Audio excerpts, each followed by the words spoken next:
This is the Leitmotif and Movement Podcast, a father and son's journey into the vast worlds of music.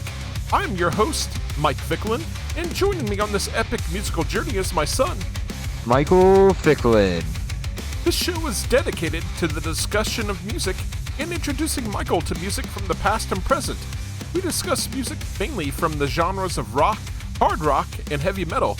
We also, from time to time, dive into film and video game scores, and we sprinkle in some surprises along the way. Michael, what have you been listening to this week? I took a dive into a couple of bands' catalogs. I started out with Alter Bridge. I have gotten through One Day Remains, which is their first record, and Blackbird, which is their second record. Both of those are really, really good. Any particular favorite songs from those? Blackbird, I would say Watch Over You, the most standout one for me. Yeah, it's a really good ballad. I think my favorite off One Day Remains is Broken Wings. Good song. Really good song. Then I took a little dive into Killswitch Engage and listened to the 3 records that Howard was on. Yeah. All 3 of those are outstanding. Which one was your favorite? I think my favorite was the End of Heartache. The first one with Howard. Yeah. Any particular favorite songs? I don't think I could pick out a favorite song. They're all amazing. Yeah, Howard is an amazing singer. He's got a lot of soul to his clean vocals, and his screams are just bar none outstanding. And then, of course, the Assignment. And then I also revisited the Glassjaw record, Worship and Tribute. Excellent record. I love that record. Any particular favorite songs for you off of that? Another record that I can't pick a favorite song off of. There are so many good songs on there. I really, really like Trailer Park Jesus. I think that's probably my personal favorite song on the record. Anything else for you, Michael? I do not have anything else. Okay. Well, for me, I checked out the new record from Deeren Gray titled Mortal Downer. This is the 12th studio album from the Japanese prog metal outfit. It has a much muddier sound than their last outing, 2022's Phalaris. The mix on the record sounds more lo-fi, especially in the drum sound. Musically, it seems very reminiscent of nu metal. There's Nothing Else does go hard as hell. There's some screaming vocals and some vicious guitar riffs on that song. However, personally, I don't think this record is as interesting musically as some of their other material. The album does have some good moments on it here and there, but it is wildly inconsistent for the most part. The terrible muddy sonics on the record really bring it down quite a bit. I do wonder how a cleaner mix and tone would be with these songs.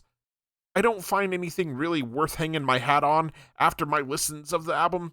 It's just bland, and it's a real shame. I also checked out the new record from 9 Inch Nails and Boys Noise titled 9 Inch Noise. It's designated as Halo 38, and this is a collaborative album between 9 Inch Nails and Boys Noise, as I mentioned.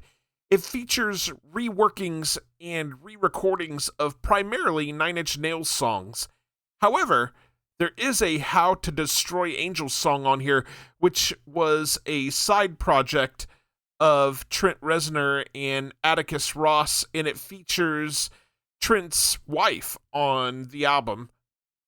They perform the song Parasite, which was from the How to Destroy Angels record. They also do a cover of Soft Cell's Memorabilia, which Nine Inch Nails has covered in the past. The record features a mixture of live and studio material. These recordings bring a whole new and different energy to these songs, breathing new life into them. This feels like a collaboration that was meant to be. The music feels infectious and infinitely danceable while still going hard. The reworked versions of Heresy and How to Destroy Angels Parasite in particular stand out for being this combination of gothic industrial and techno dance. The low end on this record is killer. The bass lines really come through loud and clear. I've mentioned before that I feel like remixes work best when they retain the essence of the original. Check out the version of Closer that is on this record. There's plenty of the original unsettling atmosphere in this, while changing just enough to make it feel different.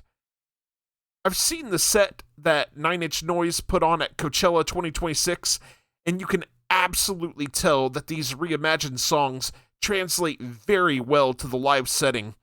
It's an incredible performance if you haven't seen it. It seems that this collaboration has sparked up the creative juices for Trent Reznor.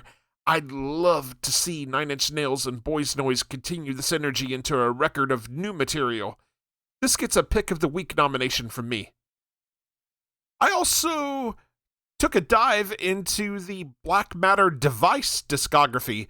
These guys are a mathcore band out of Richmond, Virginia, and they are pure, controlled chaos.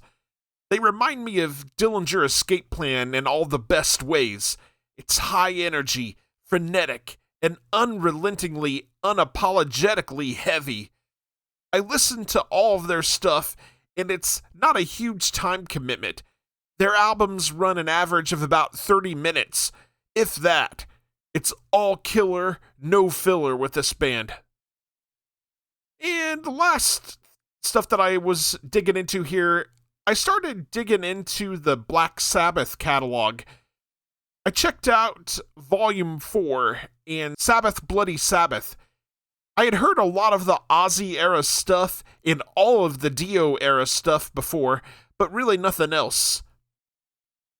I wanted to check out all of their catalog, and I've been meaning to do that, so I got started. I find that Volume 4 and Sabbath Bloody Sabbath, which features Ozzy, a little more proggy than their previous releases. I really love songs like Changes and Snowblind from Volume 4, and the title track from Sabbath Bloody Sabbath, along with Killing Yourself to Live, are both killer. Looking forward to listening to the rest of that discography. Michael, did you think of anything else before we move on? I did not. Okay. So now we're going to get into the art of discovery. This is our segment where we take a listen to a few bands that are either unsigned or just not getting the love we feel they deserve. We've got a great selection of songs for you this time around. We're going to kick things off with a heavy metal band out of Mesa, Arizona. This is Internal Descent with their song Narcissistic Plague.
And once again, that was Internal Descent with their song Narcissistic Plague. You can purchase their music from the iTunes store. Michael, that song goes hard as hell, man. That guitar work was killer. That was amazing. Yeah, dude. Just hard as hell. All right. Our next song comes from an alternative rock band out of London, UK. This is Harsh Language with their song Capsized.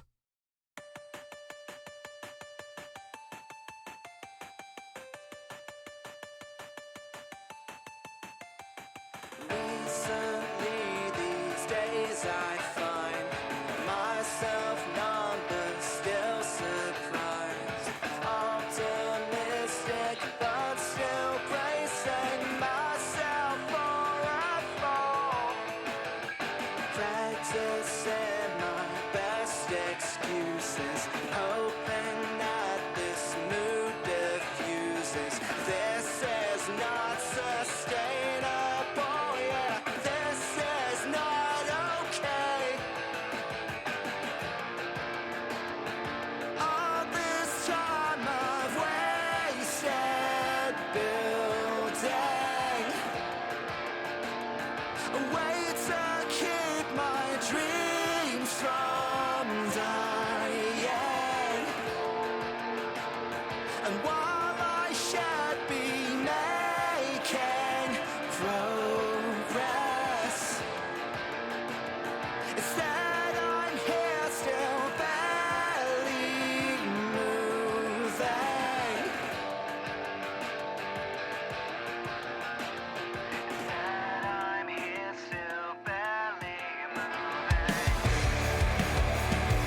And once again, that was Harsh Language with their song Capsized.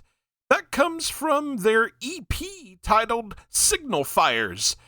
You can purchase their music from their Bandcamp page, harshlanguage.bandcamp.com. Michael, what'd you think about that? Another amazing song. Yeah, dude. I really like the atmosphere they build up on that song. It's such a good tune. Agreed. All right.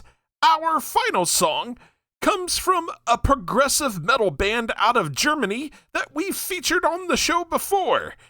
This is Monosphere with their song Idiomorph.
And once again, that was Idiomorph from Monosphere. That comes from their album Amnesia. You can purchase their music from their Bandcamp page, monosphereband.bandcamp.com. Michael, what'd you think about that one, buddy? Another amazing one. Yeah, dude. I loved that song the first time I heard it. The whole album is so good. But that one was the one that stood out for me, the one that I really thought you would like. So I'm betting that winds up on your playlist. It will when I go through a mass adding again.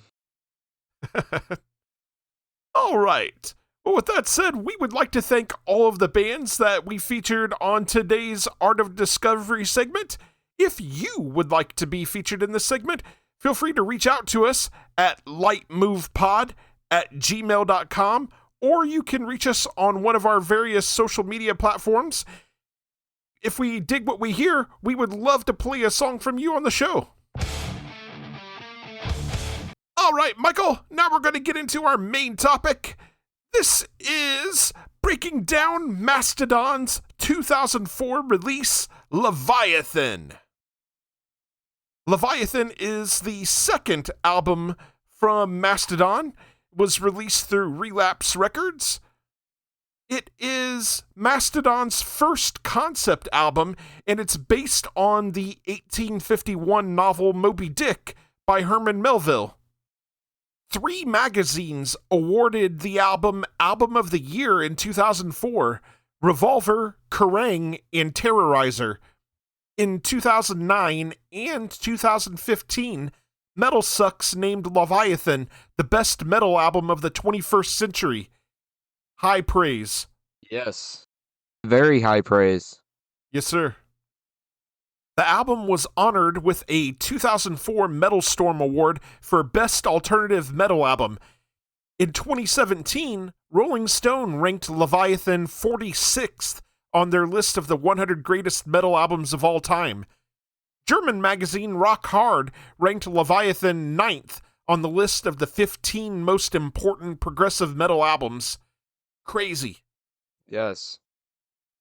Personnel featured on this record: Troy Sanders on bass and vocals, the late great Brent Hinds on lead and rhythm guitar and vocals, Bill Kelliher on rhythm and lead guitar, and Brann Dailor on drums.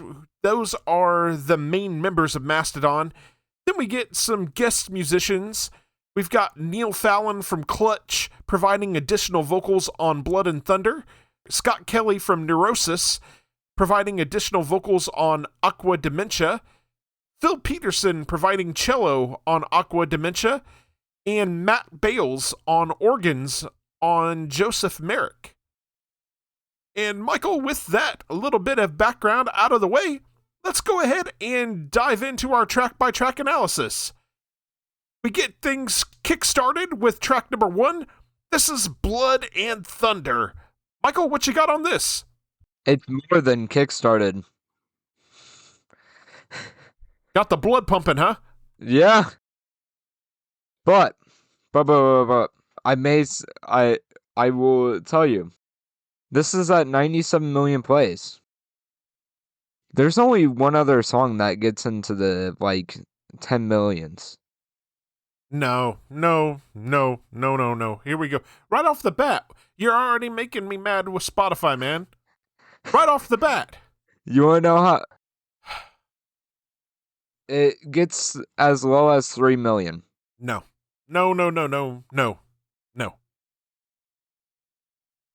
So this one is the most listened to song on the record then, right? Nope. Actually, I was incorrect about that. Okay. No, I was talking about my original thing about how the lowest place. It's at 2 million. This song only has 2 million? No, the lowest that Okay. it gets on the record is Okay. 2 million. Yeah, still that's unforgivable. We'll get to it when we get to it. well, this song is the most popular song that Mastodon has ever released. I could see it. I can see it. So what you got on this? I really enjoy that killer guitar riff to open up the song into awesome vocals. It's just, this is what you expect from an opening. It gets your attention right away, man. Gets the blood pumping, gets you into the record right away.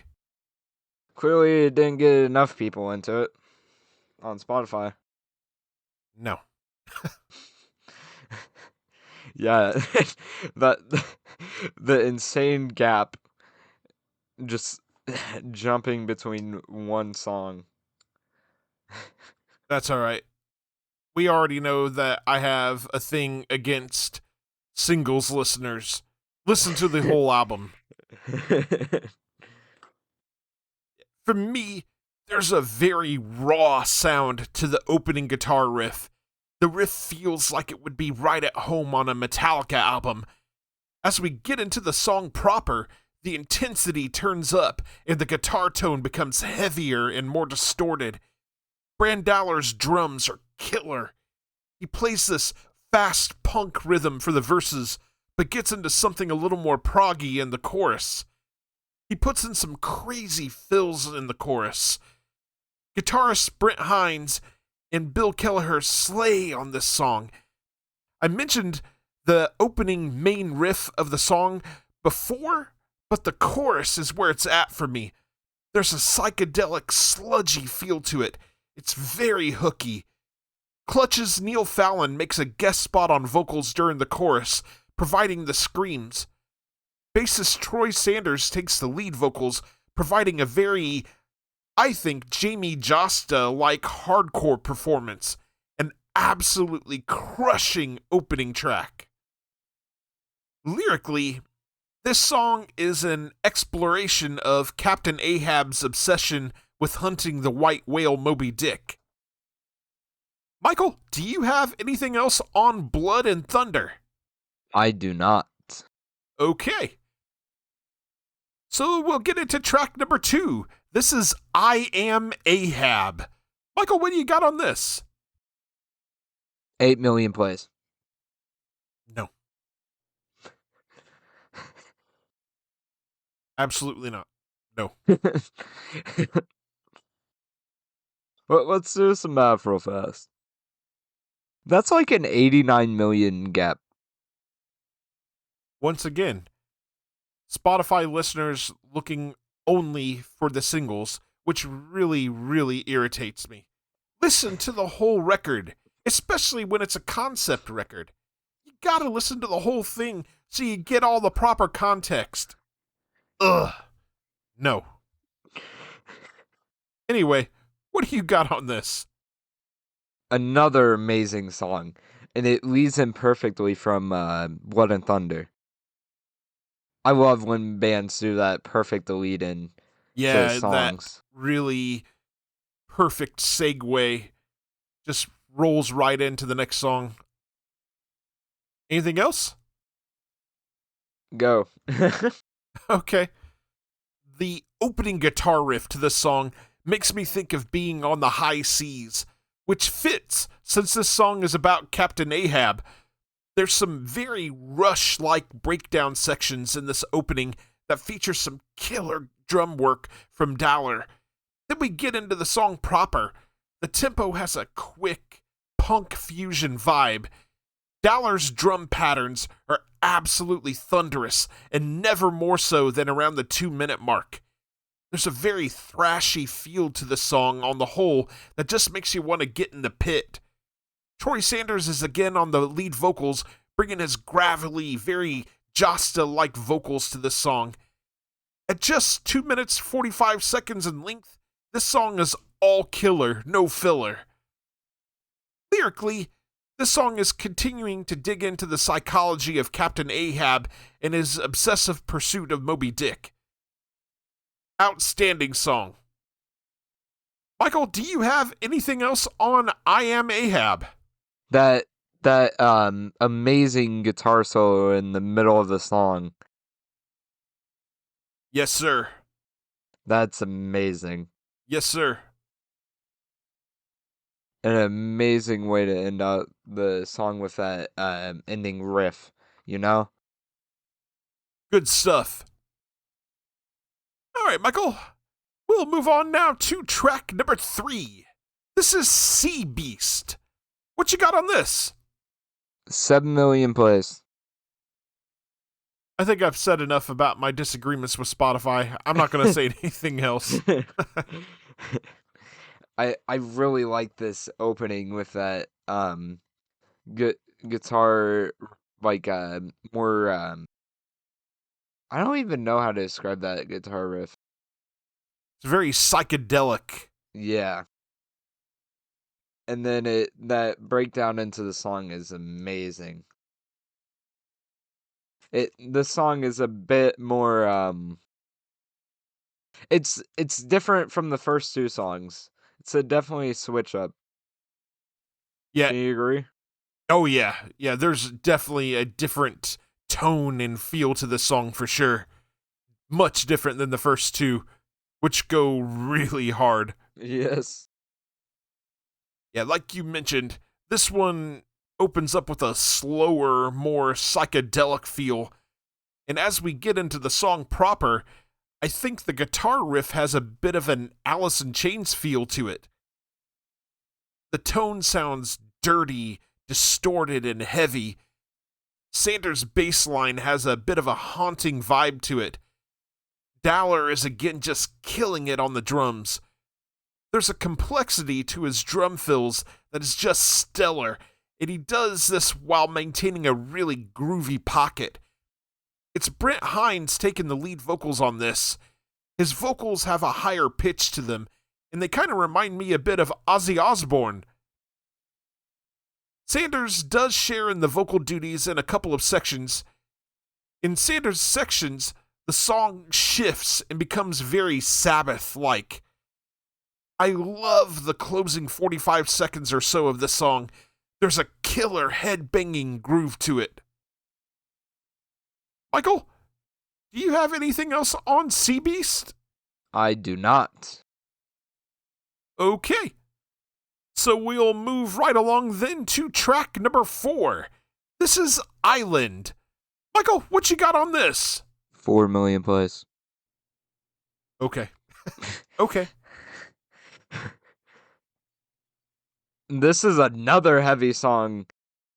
And I think you could make an argument it's heavier than the first two. You definitely could. It definitely is an absolute banger at the opening, right? Yeah. That riff to get us in. Oh, that's amazing. Could you imagine them playing this song live? What the feel from the audience would be? Just the pit that would open up? Yeah. Yeah. It's back to that thrashy sound, and that guitar riff is meaty and heavy as hell. It's Troy Sanders back on the vocals. He gives us some screams and some overall aggressive vocals. I love the little proggy, rush-like section that we first hear around 45 seconds in. Dailor is a house on fire on the drums. He sets such a killer groove on this song. Around the 2-minute 7-second mark, the song takes a shift. It gets a little unsettling and dissonant.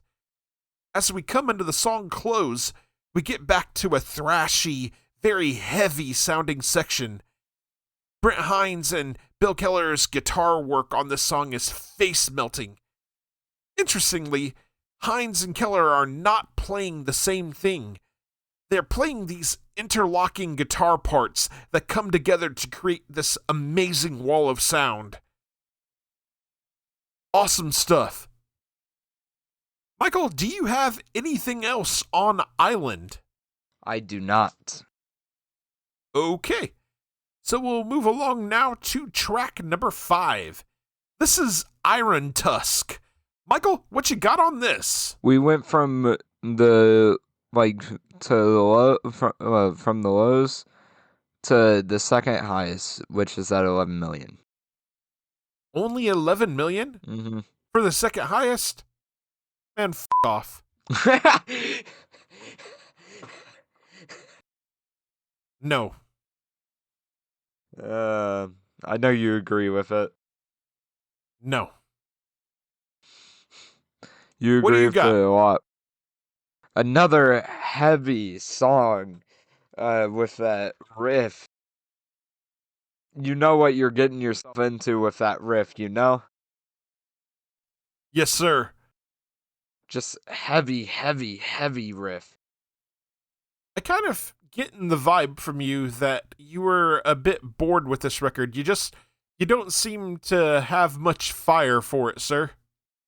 And that's okay. I'm not trying to tell you you should feel one way or another about it. You certainly are entitled to your own opinion and your own thoughts, but I'm really not feeling the fire from you on this. It feels like those conversations we had about, Led Zeppelin early on when we were doing this show.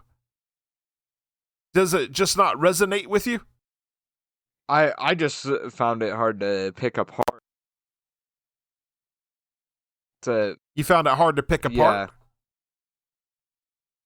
To get creative. Was that because with what I said? There's such an intense wall of sound that you couldn't really, distinguish guitar parts and bass parts and that sort of thing? Yeah. Okay. I mean, that's fair. I think the production and the mix on this record is very raw. So it's not polished. And the way that Mastodon builds their sound with their low end and stuff, I had a difficult time picking out bass lines at times also. So I kind of understand where you're coming from on it.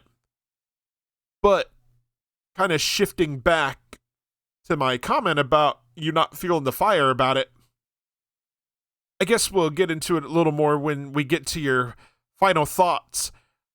I'm just starting to wonder about whether or not you enjoyed listening to this or not, so we'll get into that more when we get into your final thoughts. Did you have anything else on Iron Tusk? I do not. So, for me, Brann Dailor's crazy drum intro to this track is an amazing metal way to open things up. This song, again, feels right at home with the best of thrash metal titans, while also carrying a bit of psychedelia. Hinds and Kelliher's twin guitar attack is not only heavy, but also has a killer groove and melody to it. There's a really heavy breakdown around the 1 minute 11 second mark that brings the chugging guitar riffs. Sanders' vocals bring the whole thing together. His guttural growls and screams pierce the metal wall of sound. If this thing doesn't get your head banging, then I'm not sure what will. All right, Michael, let's move along to track number 6. This is Megalodon. What you got on this? It's a bit slower opening. Do you agree? Yeah, it's kind of got a dreamy opening, right? Yeah. It's kind of atmospheric. Yeah. And then you get into heavy, heavy, heavy.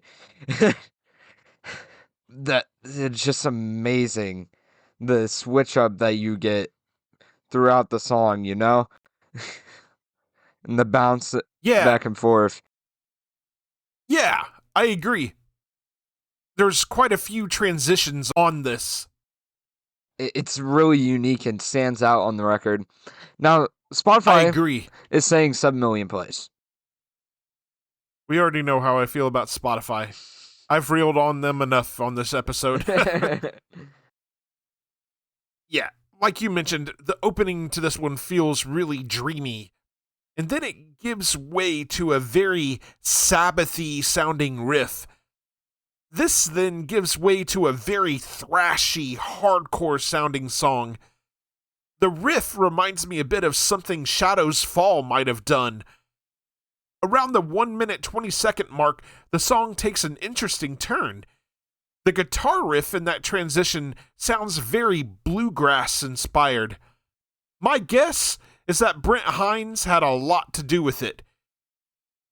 Brent Hinds actually has a background in bluegrass music, or had a background in bluegrass music before joining Mastodon. So sometimes his background comes into play on the way that he structures guitar riffs for Mastodon. It's very interesting. Brann Dailor handles the transition beautifully, utilizing some incredible polyrhythmic work. Then we get into a thunderous and heavy as hell thrash section. Dailor's drums are fast and furious. The guitar work feels like it would be right at home on a Ride the Lightning era Metallica album. I am again blown away by the complexity and the execution of Dailor's drum work. There's some really proggy moments on this song, and he navigates those transitions deftly. Sanders again provides his gravelly, guttural vocals to this song. I love the Sabbathy guitar work to close out the song. This is one of my favorite songs on the record, by far. Michael, do you have anything else on Megalodon? I do not. Okay. So we'll move on then to track number 7. This is Naked Burn. What you got on this? I really like that opening riff. It leads in so well into the vocals, you know? Yes, sir. It's a bit trippy. Yeah. I really enjoy that lead in. It's amazing. And then that gets That gar. that guitar solo around the 40-second mark is amazing. Yes, sir, it is. Just an amazing song. I would say this is probably my favorite song on the record. This Now, particular Spotify, song is? Yes. That's awesome. Now, Spotify does not agree with me. Of course it doesn't. 4,556,000 plays. I don't like it. I don't like it at all. That's crap. This is a much better song than that. So, Brent Hinds is back on vocals for this song. The opening is a bit trippy, but then the song transitions to something much heavier around 40 seconds in. It's like a Sabbath heavy. There's a lot going on in the guitar work on this song. There's a lot of nuance and complexity. Dailor's drums continue to be a star of the show on this song. His fills are outstanding. His ability to shift timing dynamically and with ease is incredible. The more I listen to this song, the more I pick up on the Rush-inspired vibes. It's like Rush meets Black Sabbath. It's very proggy, and I'm here for it. Troy Sanders does get some growled vocals in during these brief, really heavy breakdowns, such as the one to close out the song. Michael, do you have anything else on Naked Burn? Just an amazing song. Yes, sir. Just the switch ups, like we just so easily, like, and so like perfectly put in the switches that happen. Their transitions are flawless, man. Yeah. And it's worth mentioning that Brann Dailor was a huge fan of Rush's Neil Peart. So you can see how Neil Peart influenced Brann Dailor's playing. Lots of proggy transitions. His drum work is just phenomenal. Chef's kiss. Yes. All right, Michael, let's move on to track number 8. This is Aqua Dementia. Michael, what you got on this? That opening riff, again.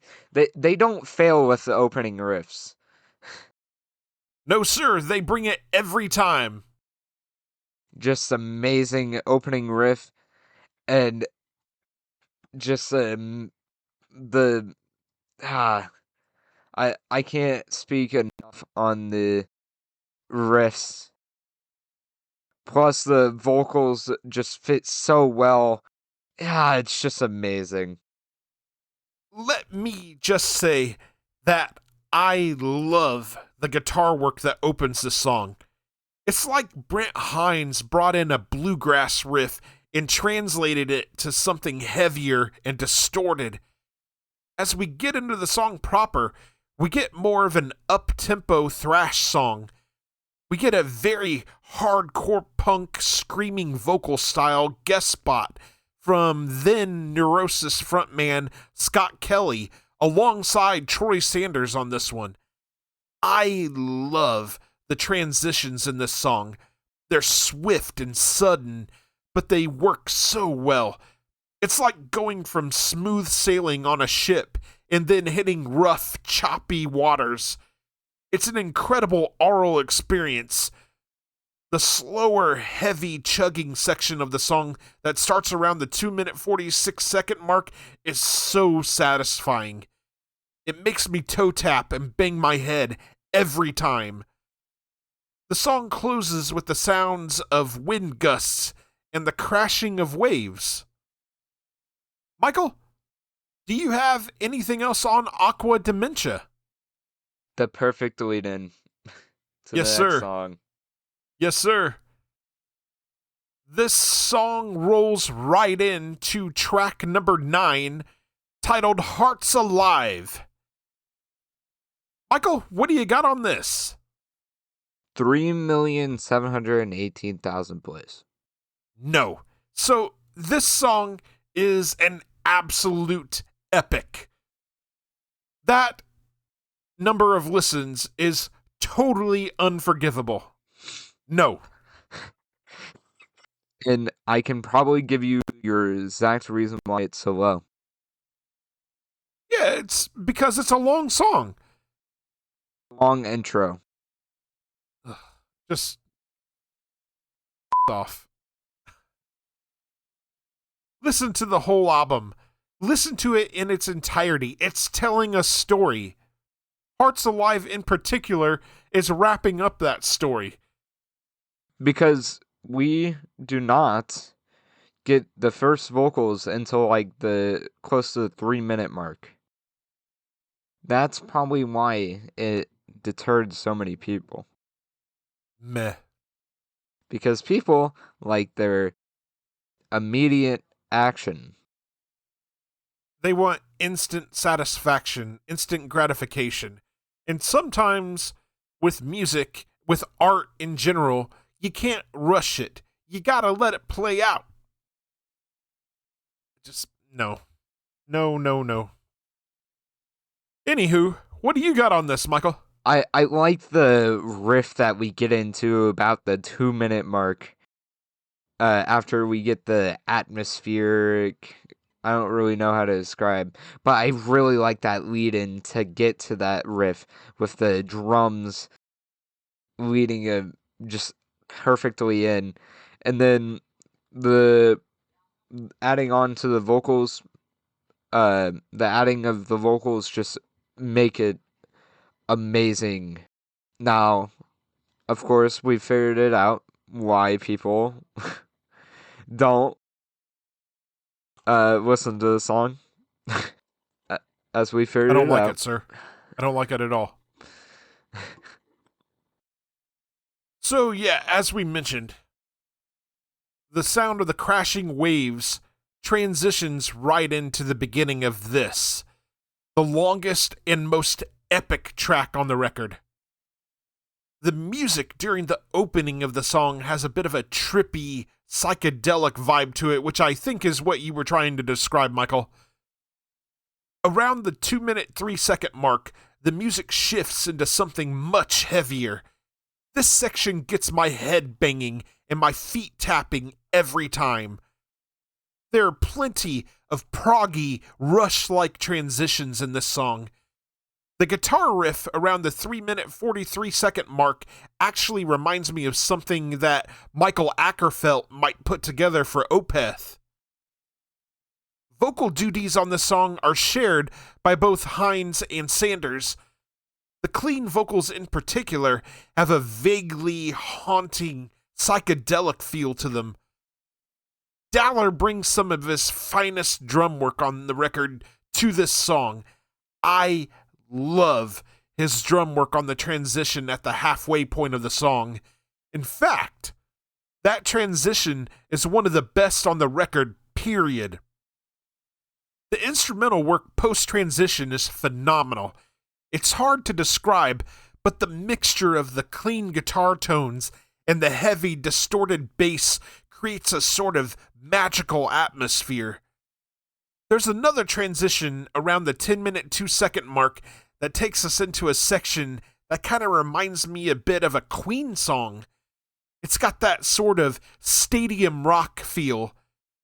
Hinds and Kelliher provide some absolutely killer guitar solo work. At 11 minutes 43 seconds, we take our final transition. It's a little more of a triumphant sounding version of the riffs we were just hearing. It's an epic way to close out the amazing thematic journey for this record.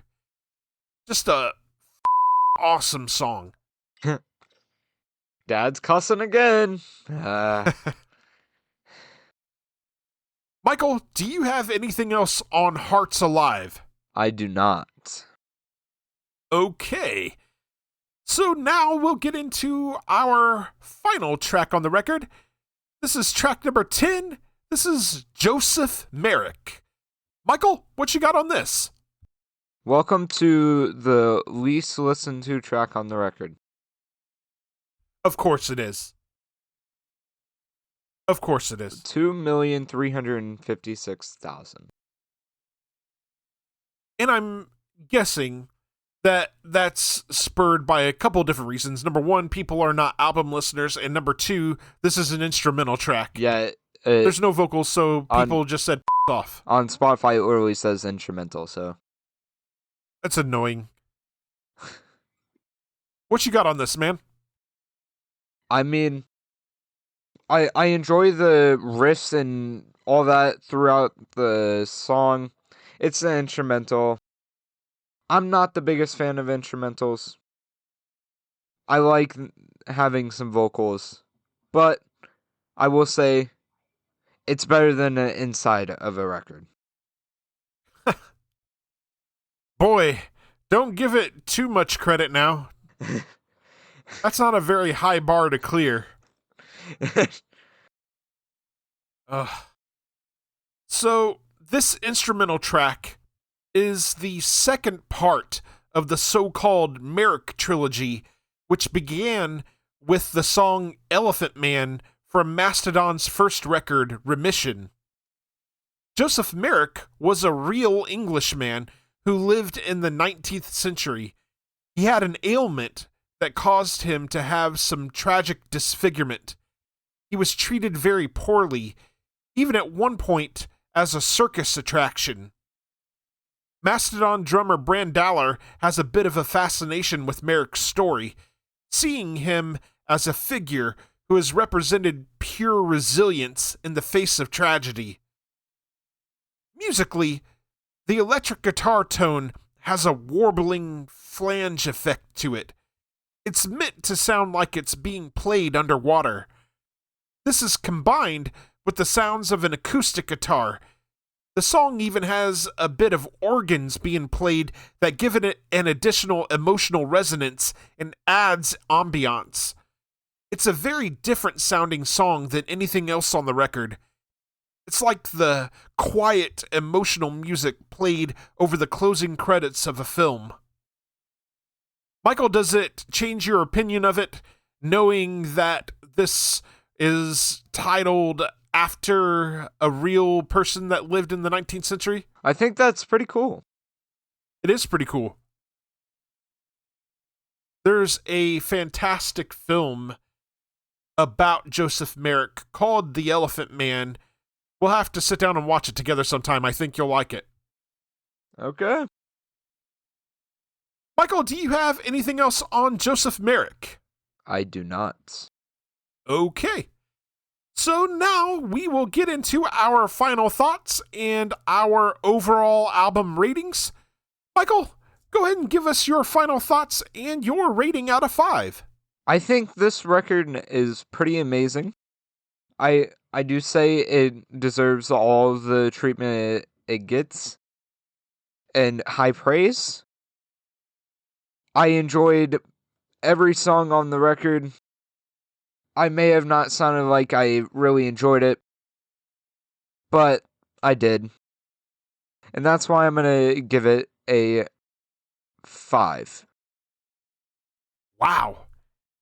So Michael gives it the perfect score, despite the fact that it kind of sounded like you weren't really feeling it. You seemed kind of bored with it and stuff, but I'm impressed that you went ahead and gave it a 5 out of 5. You liked it better than it sounded you did. Yes. Is this an album you would go back to revisit? Yeah. Are you interested in hearing more from Mastodon? Yeah. Okay. Well, we definitely will get to some more Mastodon down the road here. So maybe in between the time, you can find some more love for this. For me, I know many may disagree, but for me, Leviathan is Mastodon at its best. This album is the pinnacle of their career, in my opinion. The band doesn't shy away from its influences. It's heavy as hell, psychedelic, proggy, complex, and varied. We even get a taste of bluegrass with some of the riffs from the late great Brent Hinds. What works so well for me is how heavy this album goes. The usage of the screaming, growling vocals of Troy Sanders is used to great effect. I think this gets left behind in future releases as the band transitions from the thrash-influenced sound of this record to a more proggy, psychedelic territory. Brann Dailor is an absolute beast on the drums. He utilizes some very Neil Peart-like drum fills and transitions. His drumming is fast and precise. Hinds and Kelliher are a crazy 1-2 punch on guitar. What they do with their interlocking riffs, psychedelic hooks, and monstrous, heavy, crunchy guitar work is legendary. If you've never heard Leviathan, you need only to listen to the epic Hearts Alive to get a taste of everything the band is capable of. Leviathan is a masterpiece, and it gets a 5 out of 5 from me. Perfect score from Dad. Surprising. Yes, sir. Dad does not hand those out lightly. No, I do not. So you know it's got to be great if I'm handing it out. All right, that's going to take us to our question for the audience. What is your favorite track on Leviathan, and why?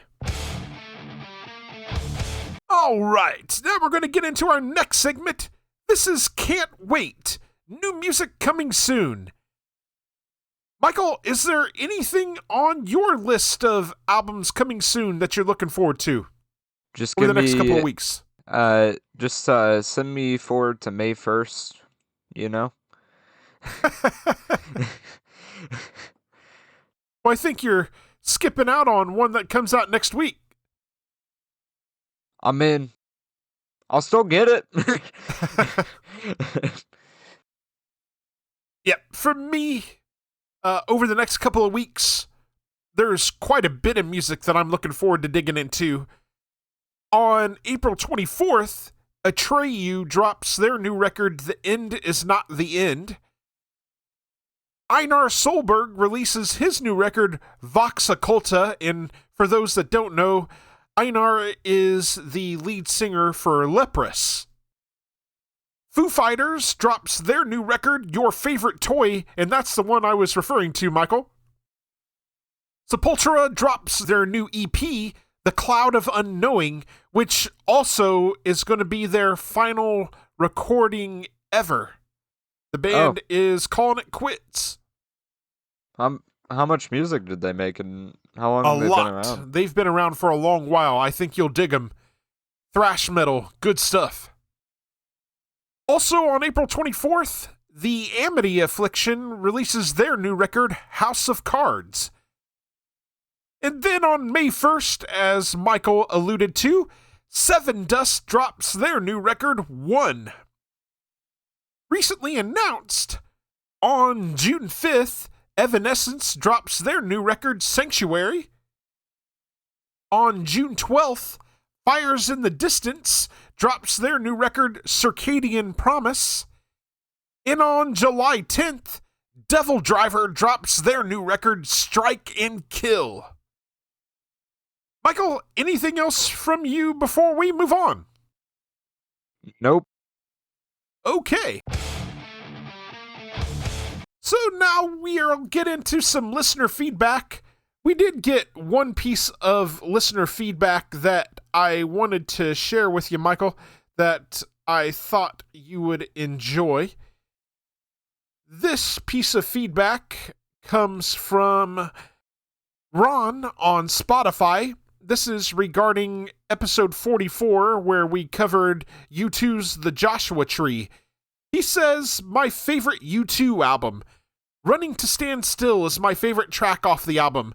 I just love how they blend so many styles and instruments to make such an outstanding album. Thank you guys for covering it. Ron, thank you so much for the response to our question. I do like Running to Stand Still quite a bit, and I agree with you. The Joshua Tree is an absolute masterpiece. Definitely my favorite U2 album also. Michael, anything from you? Thanks, we got listener feedback. It's been a while, right? Yeah. I don't even remember the last time we had feedback.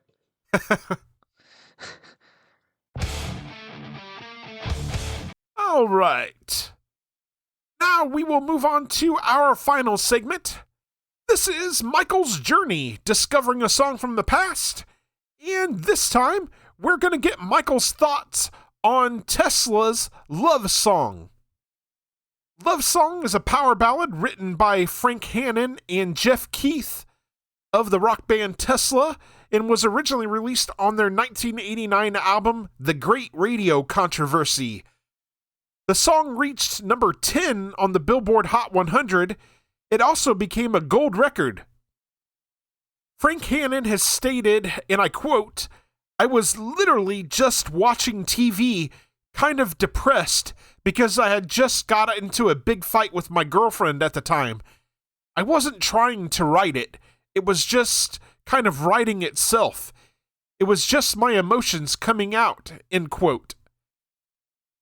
Jeff Keith's contribution, he's the vocalist for Tesla, and he took that raw musical emotion and penned the lyrics from his own heart. The goal was to move away from the cool and stylish tropes of the era and focus on something happy and contented, yet real. The song reached a peak position of number 54 on the Canada Top Singles chart. It reached number 10 on the US Billboard Hot 100. It reached number 7 on the US Mainstream Rock chart, and reached number 67 on the year-end charts for 1990 on the US Billboard Hot 100. Featured personnel on this song, we've got Jeff Keith on vocals, Tommy Scotch on guitars and backing vocals, Frank Hannon on guitars, piano, synthesizer, and organ, Brian Wheat on bass and backing vocals, and Troy Lucetta on drums. Michael, let's get your thoughts on this song. Amazing song. Fun fact, I had never heard this song. Had you ever heard anything from Tesla before? I do not recognize the name. Okay. Awesome. So we truly did introduce you to something new here then. Yeah. What else you got? I really enjoy that opening and then into that riff and the vocals. Amazing song, and it deserves all its praise. It earned it well. Very hooky. Yes. Tesla never caught on with me for the most part. There are a couple of songs that I really enjoy, though, and this is one of them. This is a power ballad that opens up with some very pretty acoustic guitar work from guitarists Tommy Scotch and Frank Hannon. Around the 1 minute 21 second mark, we get into the song proper. It's got a really bluesy feel. Vocalist Jeff Keith delivers the lyrics with a lot of emotion and soul. Brian Wheat's bass line has a terrific groove to it. Troy Lucetta's drums sound punchy and come through loud and crisp. The guitar solo that begins around the 3 minute 12 second mark is bluesy and emotional. After the solo, the song opens up into a big stadium anthem. The fantastic guitar work continues. The closing refrain of the song, "Love Will Find a Way," has so much soul and power. It's extraordinarily uplifting and hooky. I can't not hear it and sing along. Just a fantastic 80s anthem. Lyrically, the song speaks to a collective experience of seeking connection. Just such a good song. Michael, let's get your rating out of 5 on this. I give it a 5 out of 5. It's amazing. Perfect score from Michael. Perfect overall on the show. It deserves all its praise. Yes, sir. Great tune. Glad you liked it. All right, Michael. Up next on your journey, we're going to check out Marvin Gaye and Tammy Terrell's song, "Ain't No Mountain High Enough." And for our main topic on the next episode, we will be discussing Led Zeppelin's 1973 release, Houses of the Holy. And with that said, we want to hear from you. We will read your emails and messages on the show. We have only one request. Keep them clean. There are several ways to contact us. You can email us at lightmovepod@gmail.com. You can also reach us on several social media platforms such as Facebook, Blue Sky, Instagram, and Threads. Details on how to connect with us are in the show notes. We are part of the SPDM Crew Podcast Network. Check out all of the podcasts on the network by visiting spdmcrew.com. If you like the show, subscribe to us on your favorite podcasting platform and share with your friends and family. We're available on Spotify, Apple Podcasts, iHeartRadio, and a variety of other platforms. We're also on YouTube. Can't find us on your chosen platform? Shoot us a message and let us know. Leave us a 5-star review on Apple Podcasts. This helps us be found in the algorithm. Make them good and we'll read them on the air. Are you in a band and you'd like for us to check you out and possibly drop a recommendation on the show? Shoot us a message. We'd love to check you out and give you a shout. We'd like to thank you very much for listening to the Leitmotif and Movement podcast. Take care and enjoy music.